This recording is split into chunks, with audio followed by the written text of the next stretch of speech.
4장 7절에서 16절까지 말씀입니다. 에베소서 4장 7절에서 16절까지 말씀입니다. 함께 한 목소리로 읽겠습니다. 우리 각 사람에게 그리스도의 선물의 분량대로 은혜를 주셨나니 그러므로 이르기를 그가 위로 올라가실 때에 사로잡혔던 자들을 사로잡으시고 사람들에게 선물을 주셨다 하였도다. 올라가셨다 하였은즉 땅 아래 낮은 곳으로 내리셨던 것이 아니면 무엇이냐? 내리셨던 그가 곧 모든 하늘 위에 오르신 자니 이는 만물을 충만하게 하려 하심이라. 그가 어떤 사람은 사도로, 어떤 사람은 선지자로, 어떤 사람은 복음 전하는 자로, 어떤 사람은 목사와 교사로 삼으셨으니 이는 성도를 온전하게 하여 봉사의 일을 하게 하며 그리스도의 몸을 세우려 하심이라. 우리가 다 하나님의 아들을 믿는 것과 아는 일에 하나가 되어 온전한 사람을 이루어 그리스도의 장성한 분량이 충만한 데까지 이르리니 이는 우리가 이제부터 어린아이가 되지 아니하여 사람의 속임수와 간사한 유혹에 빠져 온갖 교훈의 풍조에 밀려 요동하지 않게 하려 함이라. 오직 사랑 안에서 참된 것을 하여 범사에 그에게까지 자랄지라. 그는 머리니 곧 그리스도라. 그에게서 온 몸이 각 마디를 통하여 도움을 받음으로 연결되고 결합되어 각 지체의 분량대로 역사하여 그 몸을 자라게 하며 사랑 안에서 스스로 세우느니라. 아멘. 오늘 말씀과 사랑으로 세워지는 교회라는 제목으로 말씀을 함께 나누겠습니다. 사도 바울이 쓴 성경은 항상 교리적인 부분과 실천적인 삶의 겉면으로 이루어져 있습니다.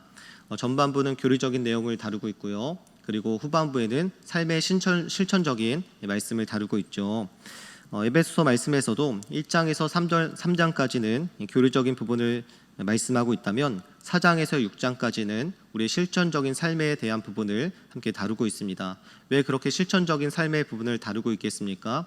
우리 그리스도인들의 삶이 건강한 삶, 그리고 하나님께서 원하시는 적합한 삶의 모습을 살아가게 하기 위해서 이 실천적인 삶의 모습을 우리에게 말씀하고 있는 것이죠. 그리스도의 모습들은 기도만 잘하는 것으로, 말씀만 읽는 것으로 끝나는 것이 아니라 하나님의 말씀을 준행하고 실천함으로 우리 교회가 건강하게 세워지는 것이 그 목적이라는 것입니다. 그런 면에서 에베소서 4장 1절의 말씀이 부르심에 합당한 일을 행해야 할 것을 권면하고 있는 것은 아주 적절한 시작으로 보입니다. 사도 바울은 그 부르심에 합당한 삶의 시작으로 우리에게 이렇게 말씀합니다. 모든 겸손과 온유로 하고 오래 참음으로 사랑 가운데서 서로 용납하고 평안에 매는 줄로 성령이 하나 되게 하신 것을 힘써 지키라. 부르심을 받은 일에 합당하게 사는 것의 첫 번째 권면은 우리가 생각할 때 그렇게 매력적인 것으로 느껴지지 않습니다. 왜냐하면 화가 났을 때 상대방을 향해서 마음껏 소리 지르고 남들이 한 대 때리면 5대를 때려주고 참지 말고 우리의 마음이 가는 대로 하는 것이 어쩌면 우리에게 속이 편하고 더 매력적으로 느껴질 수 있습니다. 그러나 사도 바울은 그렇게 말하고 있지 않습니다. 참아야 하고요, 용서해야 하고, 겸손해야 하고, 온유해야 하고, 사랑해야 하고, 하나 되게 하신 것을 힘써 지켜야 된다라고 말씀하고 있습니다. 교회는 내 마음 내키는 대로 하는 것이 아니죠. 할 말이 많지만 참고 내 의견보다는 상대방의 의견을 존중하고 나보다 남을 더 낮게 여기고 높게 여기고 같은 신앙 고백을 하고 또 같은 마음을 품고 성령께서 하나 되게 하신 것을 힘써 지켜내는 것, 그것이 바로 교회라는 것입니다. 왜냐하면 예수 그리스도께서 이 하나됨을 위해서, 이 교회를 위해서 자기의 몸을 내던지셨기 때문입니다. 우리 은평교회가 성령 안에서 하나 되게 하신 것을 힘써 지켜나가는 거룩한 교회, 거룩한 공동체가 되기를 예수님의 이름으로 축복합니다. 부르심에 합당한 일을 행하는 두 번째는 바로 그리스도의 몸인 교회를 함께 세워나가는 것입니다. 오늘 에베소서 말씀에서 이 말씀들을 잘 다루고 있는데요. 에베소서 4장 7절은 우리에게 선물을 주셨다는 말씀을 가지고 시작을 하고 있습니다. 이 7절 말씀을 우리 한 목소리로 읽겠습니다. 우리 각 사람에게 그리스도의 선물의 분량대로 은혜를 주셨나니 우리에게 선물의 분량대로 은혜를 주셨다라고 말씀하고 있습니다. 누가 이 선물의 은혜를 주셨냐? 7절에 보니까 그리스도께서 주셨다라고 말씀하고 있습니다. 그리스도께서 각 사람에게 맞게 다양한 은사를 주셨는데 이 다양한 은사를 우리에게 주신 것은 우리 개인적인 욕심과 우리 개인적인 삶의 유익이 아니라 주님의 몸된 교회를 위해서 사용하시기 위해서 이 다양한 은사를 우리에게 각각 맞게 주셨다는 것입니다. 또 4장 8절의 말씀, 9절의 말씀도 함께 읽겠습니다. 그러므로 이르기를 그가 위로 올라가실 때에 사로잡혔던 자들을 사로잡으시고 사람들에게 선물을 주셨다 하였도다. 올라가셨다 하였은즉 땅 아래 낮은 곳으로 내리셨던 것이 아니면 무엇이냐. 8절의 말씀을 보니까 그가 위로 올라가실 때에 사로잡혔던 자들을 사로잡으시고 라고 말씀합니다. 이 사로잡혔던 자들이 누구이냐? 바로 우리가 사로잡혔다는 것이죠. 사탄에 의해서 우리가 사로잡혔던 자들이라는 것을 말씀하고 있습니다. 그런데 예수 그리스도께서 하늘로 올라가실 때에 그 사탄의 권세에 사로잡혔던 우리를 다시 사로잡으셨다라고 말씀하고 있는 것입니다. 그러니까 흑암의 권세에 있는 우리를 그의 사랑의 아들의 나라로 옮기셨다라고 말씀하고 있는 것이죠. 그런데 그렇게 올라가셔서 사로잡혔던 자들을 사로잡으신 후에 우리에게 주신 것이 있는데 그것이 무엇이냐? 바로 선물을 주셨다. 이 선물, 은사를 우리에게 주셨다라고 말씀하고 있습니다. 또 9절의 말씀에서 올라가셨다는 것은 부활하셔서 승천하신 것을 의미하고요. 내려오셨다는 것은 올라가시기 전에 땅에 계셨다는 것을 말씀하고 있습니다. 예수 그리스도께서 올라가신 것은 부활, 승천, 그리고 내려오신 이유는 십자가에서 죽으시기 위해서 이 땅에 내려오신 것이죠. 그러므로 인해서 우리를 죄와 사망에서 건져내셔서 우리를 구원하여 주시고 이 은사를 주시기 위해서 우리를 이 구원의 역사 가운데 참여하게 하신 것입니다. 에베소 4장 10절의 말씀도 우리 같이 함께 읽겠습니다. 내리셨던 그가 곧 모든 하늘 위에 오르신 자니 이는 만물을 충만하게 하려 하심이라. 아멘. 10절 말씀에서 우리에게 선물을 주신 이유를 말씀하고 있습니다. 이 선물을 주신 이유가 무엇이냐? 만물을 충만하게 하시고자 우리에게 선물을 주셨다라고 말씀하고 있습니다. 이 만물을 충만하게 한다는 내용은 에베소서 1장 23절에도 동일하게 나오는 말씀입니다. 교회는 그의 몸이니 만물 안에서 만물을 충만하게 하시는 이의 충만함이니라. 그러니까 교회는 만물을 충만케 하시는 이의 충만함이다라고 말씀하고 있습니다. 그리스도의 충만함의 결정체인 이 교회를 통해서 만물을 충만하게 하시겠다라는 것이죠. 그리스도의 은혜와 영광의 충만함이 교회를 통해서 드러나게 하시고 또 이 교회를 통해서 만물이 회복될 것을 말씀하고 있는 것입니다. 그러니까 7절에서 10절까지는 그리스도께서 우리에게 각각에 맞게 그 분량에 따라 선물, 은사를 우리에게 주셨는데 그 이유가 무엇이냐? 그리스도의 몸인 교회를 통해서 하나님의 이 충만하심을 드러내시기 위해서 우리에게 은사, 그 선물을 주셨다라고 말씀하고 있는 것입니다. 이것은 11절에서 13절까지의 말씀에서 더 구체적으로 확인할 수가 있습니다. 우리 11절의 말씀도 함께 읽겠습니다. 그가 어떤 사람은 사도로, 어떤 사람은 선지자로, 어떤 사람은 복음 전하는 자로, 어떤 사람은 목사와 교사로 삼으셨으니. 아멘. 승천하신 그리스도께서 우리에게 주신 은혜의 선물을 주셨는데 말씀을 가르치는 직분을 우리에게 첫 번째 선물로 은사로 주셨다는 것입니다. 11절에 나오는 이 사도, 선지자, 복음 전하는 자, 목사와 교사의 직분은 공통점이 있죠. 어떤 공통점이 있습니까? 모두 말씀을 선포하거나 가르치는 사람들이라는 것입니다.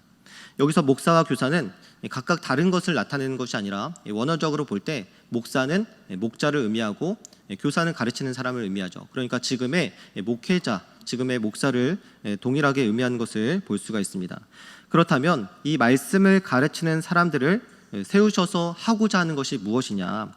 그 목적이 바로 또 12절 말씀을 통해서 나타나고 있습니다. 우리 12절 말씀도 함께 읽겠습니다. 이는 성도를 온전하게 하여 봉사의 일을 하게 하며 그리스도의 몸을 세우려 하심이라. 아멘. 말씀을 가르치는 직분을 주셔서 하시고자 하는 첫 번째 일은 무엇이냐? 바로 성도를 온전하게 하는 일입니다. 여기서 순서가 중요하죠. 봉사의 일을 먼저 하게 해서 온전하게 되는 것이 아니라 목사의 가르침을 통해서 성도가 온전해지고 그 다음에 봉사의 일을 하게 한다는 것입니다. 항상 교회에서 일어나는 대부분의 분란의 원인은 훈련받지 않은 사람, 가르침받지 않은 사람들이 교회에서 주도적으로 일을 하게 될 때 이러한 분란들이 일어나게 되죠. 열정은 있는데 성품과 인격이 잘 다듬어지지 않았거나 또 자기 주장만 앞세우는 사람, 교회의 직분을 벼슬처럼 여기고 뒷짐을 지고 말만 앞세우는 사람들에 의해서 교회가 여러 가지 문제와 혼란을 겪는 것을 볼 수가 있습니다. 그래서 성경은 목사를 주셨다, 말씀을 가르치는 사람들을 주셨다라고 말씀하는 겁니다. 그들을 가르치고 교육해서 온전한 사람으로 만들어내라고 가장 중요한 은사인 가르치는 직분, 목사의 직분을 우리에게 주셨다는 것입니다. 그러고 나서 온전하게 세워진 성도들이 봉사의 일을 하게 되는 것입니다. 아무나 봉사할 수 있는 것이 아니죠. 아무나 봉사의 일을 통해서 그리스도의 몸된 교회를 세워나갈 수 있는 것이 아닙니다.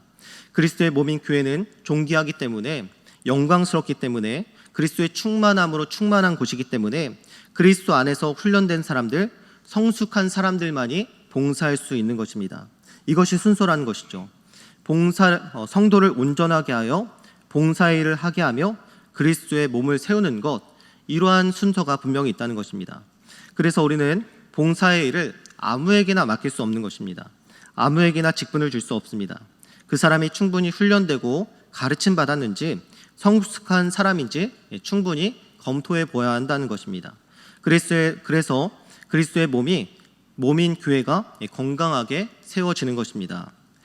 첫 번째 은사가 말씀을 가르치는 직분에 대한 것이었다면, 두 번째 은사는 봉사의 일을 하는 직분입니다. 하나님께서 목사를 통해서 온전한 성도를 길러내고 그들을 통해서 봉사의 일을 하게 하셨습니다. 바로 봉사의 일을 하는 것이 두 번째 은사라는 것이죠. 하나님께서 각 사람에 따라 그 분량에 맞게 각각에게 은사를 또한 허락하셨다는 것입니다. 고린도전서 12장 8절에서 11절은 이렇게 말씀합니다.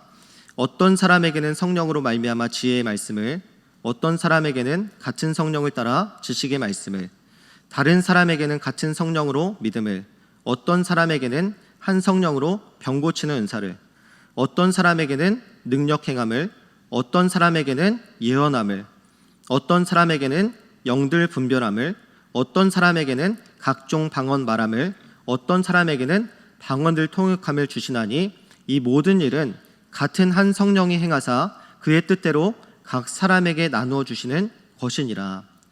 말씀을 보니까요, 하나님께서 각 사람에게 맞게 교회의 필요에 따라서 그 은사를 주셨다라고 말씀하고 있습니다. 그러므로 은사는 각각 다르고 다양하죠. 어떤 은사도 더 중요하고 덜 중요한 은사가 없다는 것입니다. 중요한 것은 이 은사를 주신 목적이라는 것입니다. 가르치는 자와 봉사의 일을 하는 사람들을 통해서 그리스도의 몸인 교회를 세우는 것이 바로 은사를 주신 목적이라는 것입니다. 어떤 은사도 직분도 자기를 위해서 사용할 수 없습니다. 자기의 은사 직분을 가지고 떵떵거리거나 자랑할 수 없다는 것입니다. 왜냐하면 그 모든 은사와 직분은 우리 주 예수 그리스도께서 우리에게 선물로 주신 것이고, 그리고 주님의 몸된 교회를 세우기 위해서 주셨기 때문이라는 것입니다. 그러므로 교회의 모든 직분자들과 모든 성도들은 하나님의 말씀으로 가르침받아 각자의 주신 은사대로 봉사의 일에 전념하면서 그리스도의 몸을 세워나가야 한다는 것입니다. 이것이 우리에게 은사를 주신 목적이라는 것입니다. 우리가 그리스도의 몸된 교회로 자라나고 세워지는 데 있어서 하나님의 말씀이 너무나 중요하죠. 에베소서 4장 13절의 말씀을 우리 함께 한 목소리로 읽겠습니다.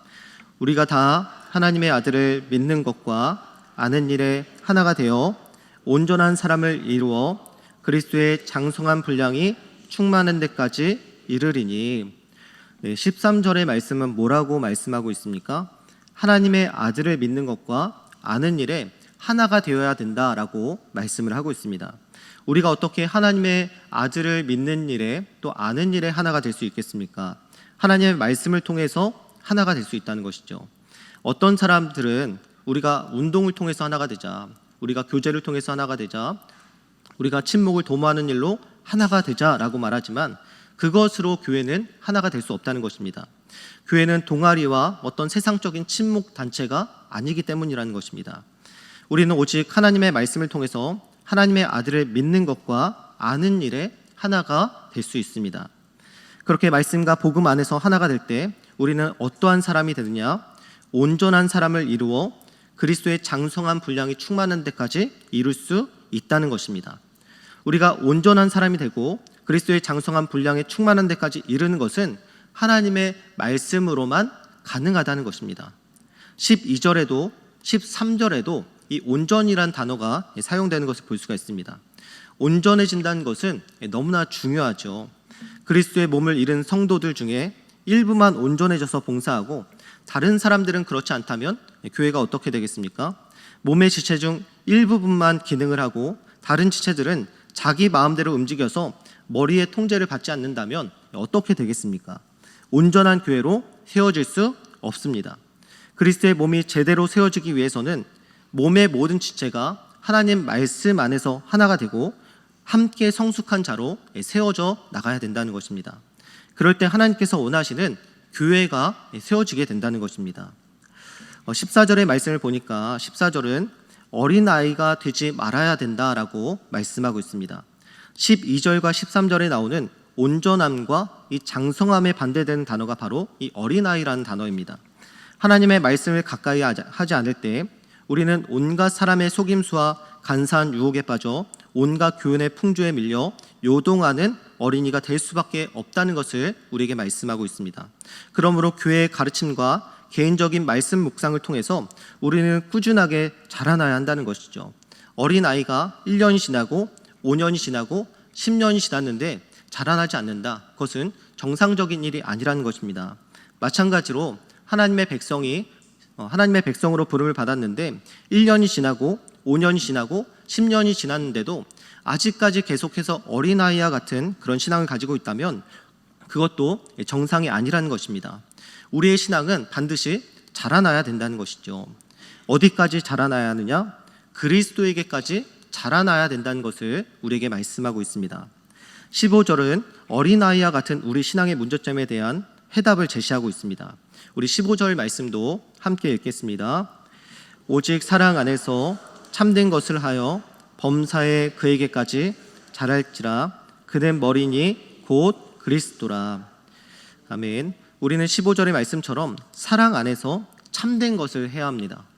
여기서 참된 것을 한다는 것은 진리를 말하고 행동한다는 것을 의미하죠. 그렇다면 우리가 어떻게 진리를 말하고 행동할 수 있겠습니까? 하나님의 말씀을 묵상하고 하나님의 말씀을 가르침받아 우리가 진리를 말하고 행동할 수 있다는 것입니다. 다시 말하면 진리의 말씀 안에서 우리가 말하고 행동할 때 어린아이의 일을 버리고 그리스도 예수에게까지 우리가 자라날 수 있다는 것입니다. 하나님 말씀 없이는 우리는 자라날 수가 없습니다. 하나님의 말씀이 우리의 신앙을 성장시키고 성숙시키는 비결이라는 것입니다. 여러분들이 하나님의 말씀을 사랑하고 사모함으로 항상 가까이 하시기를 예수님의 이름으로 축복합니다. 우리 최종 목표는 그리스도에게까지 자라나는 것입니다. 우리 16절의 말씀도 같이 읽겠습니다. 그에게서 온몸이 각 마디를 통하여 도움을 받음으로 연결되고 결합되어 각 지체의 분량대로 역사하여 그의 몸을 자라게 하며 사랑 안에서 스스로 세우느니라. 아멘. 16절의 말씀은 우리가 어떻게 세워져 나가야 되는지에 대해서 구체적으로 말씀하고 있습니다. 여기서 각 마디는 목회자의 역할을 말씀하고 있는 것이죠. 목회자들이 각 마디의 역할을 하면서 성도들은 연결되고 결합되어 각 지체의 분량대로 역사하여 몸을 자라게 하고 사랑 안에서 스스로 세워지게 되는 것입니다. 이 말씀은 12절의 말씀과 표현은 다르지만 동일한 의미를 담고 있죠. 목사가 하나님의 말씀을 가르침으로 성도를 온전하게 하고 봉사하게 하여 그리스도의 몸을 세우는 것처럼 각 마디의 역할을 통해서 성도들의 연합과 각 은사의 활용으로 그리스도의 몸을 자라나게 하게 한다는 것입니다. 그런데 중요한 단어가 등장합니다. 사랑 안에서 스스로 세우느니라 라고 말씀하고 있죠. 하나님 말씀 안에서 가르침 받고 훈련받는 교회는 사랑 안에서 세워질 수밖에 없습니다. 왜냐하면 하나님 말씀 안에 하나님의 사랑이 가득하기 때문이라는 것입니다. 그래서 말씀 안에 든든히 선 교회는 경쟁이 아니라 사랑 안에서 세워지게 되는 것입니다. 시기와 질투와 미움과 비방과 분열의 마음이 아닌 모든 겸손과 온유와 오래 참음으로 사랑 가운데 이 모든 일들이 자연스럽게 일어나게 된다는 것입니다. 그래서 주님의 몸된 온전한 교회로 세워지기 위해 우리가 주목해야 할 것은 바로 하나님의 말씀이라는 것입니다. 다른 것에 마음을 두지 않고 하나님의 말씀으로 가르침 받고 훈련 받을 때 우리는 그리스도에게까지 자라날 수 있게 된다는 것입니다. 교회는 그 어떤 것보다 영광스럽고 그리스도의 충만함으로 가득한 곳입니다. 그 영광스럽고 충만한 교회를 세우시기 위해서 하나님께서 우리를 부르셨습니다. 각자에게 맞는 은사를 나눠주셨고 가르침 받고 훈련 받음으로 봉사일을 통해 주님의 몸을 세우게 하셨습니다. 우리는 우리에게 은사를 주신 이유를 기억해야 합니다. 우리가 가진 모든 것은 하나님께서 주신 것이므로 주님의 몸된 교회를 위해 사용되어야 될 줄로 믿습니다. 하나님의 말씀이 교회 안에 충만하게 될 때 교회는 자동적으로 사랑 안에서 스스로 자라나게 되고 스스로 세워지게 되는 것입니다. 저는 말씀과 기도를 중요하게 여기시는 이 담임 목사님의 목회 철학 아래 우리 은평교회가 그리고 제가 속해 있는 작은 예수 청년부가 하나님의 말씀으로 든든하게 세워져 나갈 것을 믿습니다. 물론 당장 가시적인 성장이 보이지 않을 수 있습니다. 그러나 개개인이 하나님의 말씀으로 튼튼하게 세워져서 온 몸이 각 마디를 통하여 도움을 받음으로 연결되고 결합되어 각 지체의 분량대로 역사하여 그 몸을 자라게 하며 사랑 안에서 스스로 세우는 온전한 이 교회의 모습을 믿음의 눈으로 바라보게 됩니다. 우리 교회가 온전한 교회로 그리스도의 장성한 분량에 충만한 데까지 이르는 교회로 세워질 것에 대한 기대감이 제 안에는 있습니다. 여러분들이 이 기대에 함께 동참해 주셨으면 좋겠습니다. 이 놀라운 사역의 현장 가운데 그리스도의 온전한 몸을 세워나가는 이 놀라운 사역 위에 여러분들이 함께 동참해 주셨으면 좋겠습니다. 교회의 이방인처럼 살아가는 자들이 아니라 그리스도의 몸된 교회를 적극적으로 세워나가는 일에 여러분들이 함께 이 사역에 동참하시기를 축복합니다. 하나님의 말씀으로 사랑 안에서 자라나는 건강한 우리 은평교회가 되기를 예수님의 이름으로 축복합니다. 함께 기도하겠습니다. 이 시간 기도할 때 하나님 우리를 부르신 목적과 또 우리에게 구원을 하여 주셔서 이 은사를 주신 이유를 다시 한번 생각해 봅니다. 하나님 우리에게 맡겨주신 이 은사를 통해서 그리스도의 몸된 교회를 잘 세워나가는 우리가 될 수 있도록 인도하여 주시옵소서. 또한 목사님들의 가르침을 통해서 우리가 계속해서 훈련받고 가르침받아 건강하고 성숙한 인격과 또 성도로서 우리가 자라날 수 있도록 하나님 은혜를 부어달라고 우리 주여 한번 외치고 함께 기도하겠습니다.